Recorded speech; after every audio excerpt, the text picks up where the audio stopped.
What's up, divehards? We are back again in beautiful Indonesia. In the last year, we've done the Banda Sea, we've done Komodo, we've done Alor, and now it's time to return to the last paradise. Let's do Raja Ampat.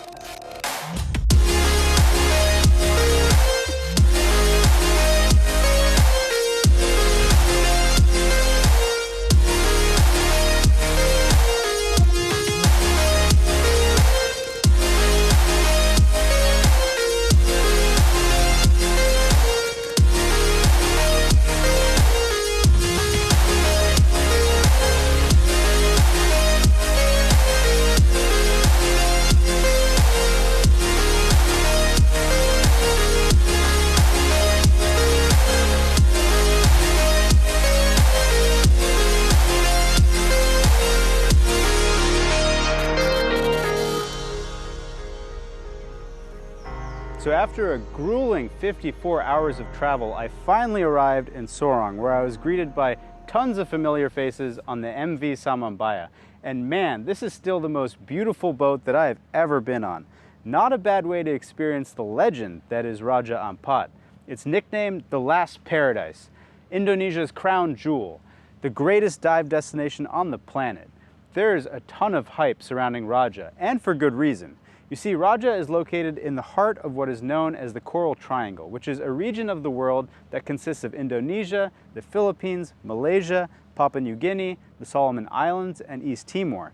And while it covers a relatively small percentage of the world's oceans, it's home to the vast majority of known reef fish and coral species.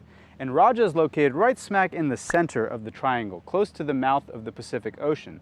And this is at least partly why the biodiversity found in Raja is significantly higher than any other region sampled in the Coral Triangle. And this makes Raja the world's richest coral reef ecosystem. And it really does feel this way when you're diving it. So we made the crossing from Sorong to the southern part of the region yesterday. And today we're going to start our diving around Misool. And in case you didn't know, Misool is home to the world's most glorious soft coral reefs. Let's get out there and see what we can find.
So we had great dives in Misool. The visibility was challenging, so the soft coral wasn't as punchy as I remember it. But the flip side of bad viz was that we had a ton of fish activity, in particular big schools of silver sides, which were often accompanied by jacks that were hunting them. And we saw them pretty much on every dive, but the peak craziness was at Netted Corner and Kaleidoscope Ridge. My favorite dive site for soft corals was the shallows at Boo West, while Magic Mountain delivered some lengthy manta encounters. And we've been doing night dives pretty much every night, and unique to the Samambaia, the option to do either a reef or a blackwater dive, and I've been alternating between the two. But tonight I'm going team reef to see if we can find that elusive walking shark. Let's go diving.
So we wrap things up in Misool with a visit to Jellyfish Lake, which is a place that I've known about for years, but never actually had the opportunity to visit.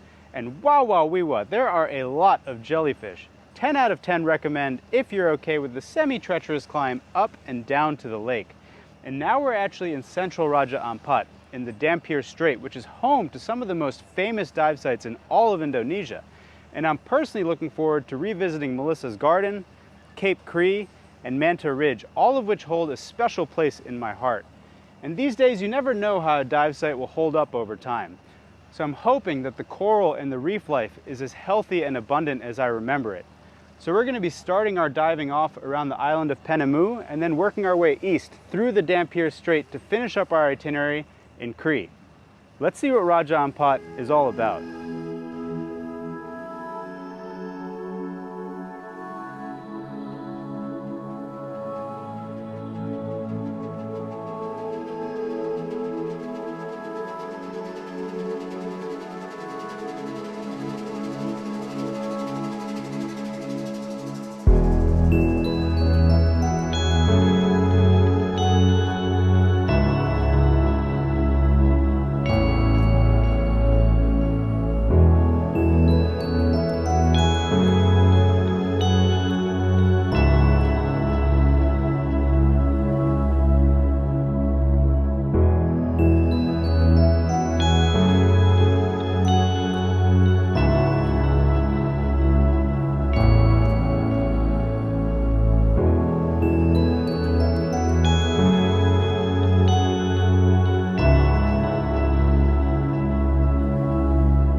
that was Raja Ampat, at least this time around. And the thing to keep in mind, really with every dive destination, but in particular with Raja, is that the conditions are highly variable, so every trip is different. And of course, the coral reefs, which in my opinion are the most beautiful in the entire world, are always there. The bigger variables are going to be the visibility and the action you have over the reef, and we definitely had action. Tons of mantas, sharks, lots of big schools of fish, which are some of my favorite subjects to film. For some reason, I saw fewer really big fish like the tunas and trevallies than I remember, probably because of overfishing around the perimeter of the marine park, but we still had heaps of exciting hunting activity from the smaller species, and it's just an incredible combination of biodiversity and biomass that you only really get in Raja. And the coral reefs, like, my God, it literally brings tears to my eyes, like endless fields of staghorn as far as you can see. And I've seen a lot of coral death in my time as a diver, from coral bleaching, stony coral disease, dynamite fishing, bad divers. And so the health of the coral reefs in Raja Ampat is like a beacon of hope for the rest of the world. And if you're lucky enough to come to this place, make sure your buoyancy and trim is on point so you don't damage the coral. And in terms of the visibility we had on this trip, it was fine, somewhere between average to slightly below average. And honestly, if you aren't totally spoiled or hyper-focused on image making like I am, then you wouldn't think twice about it. And to be sure, there are no bad dives in Raja Ampat, but if you get really lucky with visibility and the action over that beautiful coral reef, it's absolutely mind-blowing, like best dives of your life good. And so Raja is one of those destinations that never comes off my bucket list, and I will for sure be back. And hopefully with the Samambaia, and a big shout out to their crew, especially Daniel, who's the resident cruise director and one of the main reasons I keep coming back. Like, yes, it's a beautiful luxury boat with amazing food and service and all that, but I'm a dive hard, and what I really care about is the diving. And there's a lot of operators in Raja Ampat, so the dive sites can get pretty crowded, the conditions can vary dramatically across the region, and so can the skill level of the divers on the boat. And this is where the experience and judgment of the cruise director can really make or break your trip. And it's an exhausting job. And Daniel is relentless. Like, it's very clear he goes way beyond to make sure that his divers are getting the best possible opportunities regardless of the conditions. And great vibes too. So I think that's a wrap on Indonesia for a while. What'd you think? Let me know in the comments below. And until next time, dive hard.